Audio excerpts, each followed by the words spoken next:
മക്കളെ, ഓരോ നാളിലും വലിയ താല്പര്യത്തോടെ വചനം ശ്രവിക്കാൻ കടന്നു വരുന്ന, വിദേശങ്ങളിലും സ്വദേശങ്ങളിൽ നിന്നും കടന്നു വരുന്ന ഓരോരുത്തരെയും യേശുവിൻ്റെ കരങ്ങളിലേക്ക്, വചനമാകുന്ന യേശുവിൻ്റെ കരങ്ങളിലേക്ക് സമർപ്പിക്കുകയാണ്.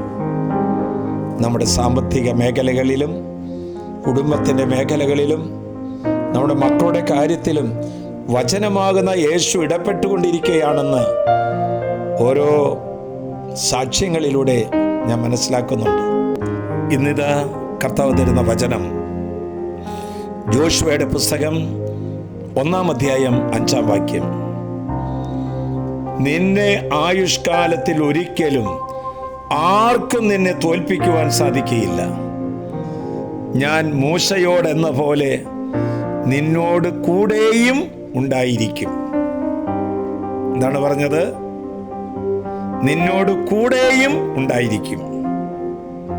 മക്കളെ, ഭയവിഹുലരായി കഴിയുന്ന മക്കളെ, ശുശ്രൂഷ മേഖലകളിലും പ്രേക്ഷിത പ്രവർത്തനങ്ങളിലും ഭയവിഹുലരായിരിക്കുന്ന മക്കളോട് കർത്താവ് പറയുകയാണ്, എന്താണ് വിജയത്തിൻ്റെ ആത്മീയ മർമ്മം എന്ന്.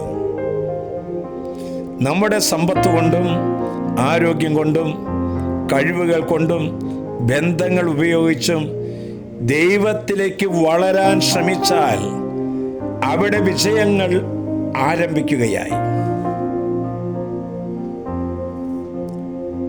നമ്മുടെ വിളിയും വിളിച്ചവനെയും ഒരിക്കലും നമ്മൾ മറക്കരുത്. നമ്മുടെ തിരഞ്ഞെടുപ്പും തിരഞ്ഞെടുത്തവനെയും ഒരു നാളും അവഗണിക്കരുത്. നമ്മുടെ ദൗത്യവും ദൗത്യം ഏൽപ്പിച്ചവരെയും ഒരിക്കലും വിസ്മരിക്കരുത്. അങ്ങനെയെങ്കിൽ പരാജയം നമ്മുടെ ഹൃദയത്തിൻ്റെ പടിവാതിൽക്കലോ പരാജയം നമ്മുടെ സ്ഥാപനങ്ങളിലേക്കോ കടന്നു വരികയില്ല എന്ന് നീ വിശ്വസിക്കുക. മകളെ, എപ്പോഴും സ്നേഹത്തിൻ ഓരോ നിമിഷവും കത്തിജ്വലിക്കുവാനായി പ്രാർത്ഥിക്കുക. പ്രാർത്ഥനയിൽ മടുപ്പ് തോന്നാതെ നിരന്തരമായി പ്രാർത്ഥിക്കാനായിട്ടുള്ള വരത്തിനു വേണ്ടി പ്രാർത്ഥിക്കുക. പരാജയങ്ങൾ കൊണ്ട് തകർന്നു പോകാതിരിക്കുവാൻ, ദുഃഖങ്ങൾ കൊണ്ട് മനമിടിഞ്ഞു പോകാതിരിക്കുവാൻ, നമ്മുടെ ജീവിതത്തിലെ കടക്കണികൾ വന്ന് ജീവിതത്തെ മുക്കിക്കളയാൻ തുടങ്ങുമ്പോൾ സർവശക്തനായ ദൈവത്തിൽ അഭയം തേടുക. വിജയം നൽകുന്ന യോദ്ധാവ് നമുക്ക് വേണ്ടി യുദ്ധം ചെയ്യും. നമ്മൾ ശാന്തരായി ഇരുന്നാൽ മതി. ജോഷുവയുടെ വിജയ രഹസ്യം സർവശക്തനായ ദൈവത്തിലുള്ള അഭയമാണ്. ആശ്വാസപ്രദമായ രാത്രി, പ്രതീക്ഷാനിർഭരമായ പ്രഭാതം, സൽപ്രവർത്തികൾ നിറഞ്ഞ ദിവസം നൽകി നമ്മെ ഓരോരുത്തരെയും അനുഗ്രഹിക്കട്ടെ.